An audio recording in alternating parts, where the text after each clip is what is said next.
اسمع الحدث الجليل، الخطيب هيولع في البلد. ايوه زي ما بقول لك كده، الخطيب من ساعه ما ركب وخلى الرياضه المصريه في حاله زنا، الخطيب من ساعه ما ركب وخلى الرياضه المصريه في حاله دعاره. اقرا الحدث، اسمع الحدث قبل ما يصحى يا جدعان. الخطيب حتى وهو مسافر مش سايبه في حاله، حتى وهو في مهمه وطنيه مش عاوز تسيبه في حاله، حتى وهو في مهمه رسميه مشاركه في كاس العالم للانديه بالمغرب مش عاوز تسيبه في حاله. لو الاطباء بينصحوا كابتن محمود الخطيب انه ما يسافرش عشان خاطر حالته الصحيه، ده الحمد لله انه سافر ولا سمع الكلمتين دول. الخطيب بيولع في البلد يا جدعان، اسمع الحدث قبل ما يصحى يا جدعان.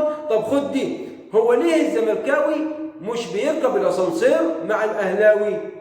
عشان خاطر بيستحي وهو نازل الدور ال 14.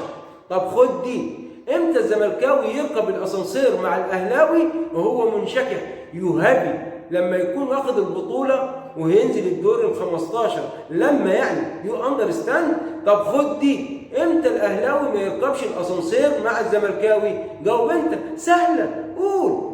اما تكون العماره 14 دور. الاهلي خلص صفقتين من الزمالك، مروان عطيه والقندوسي، والزمالك بيرد على الاهلي بقوه، بيدرس يرجع محمود علاء من الاعاره من الاتحاد السكندري. رد الزمالك جامد، عشان كده الحقوا يا دوله، شوف يا انظمه، شوف يا نظام، الخطيب هيولع في البلد.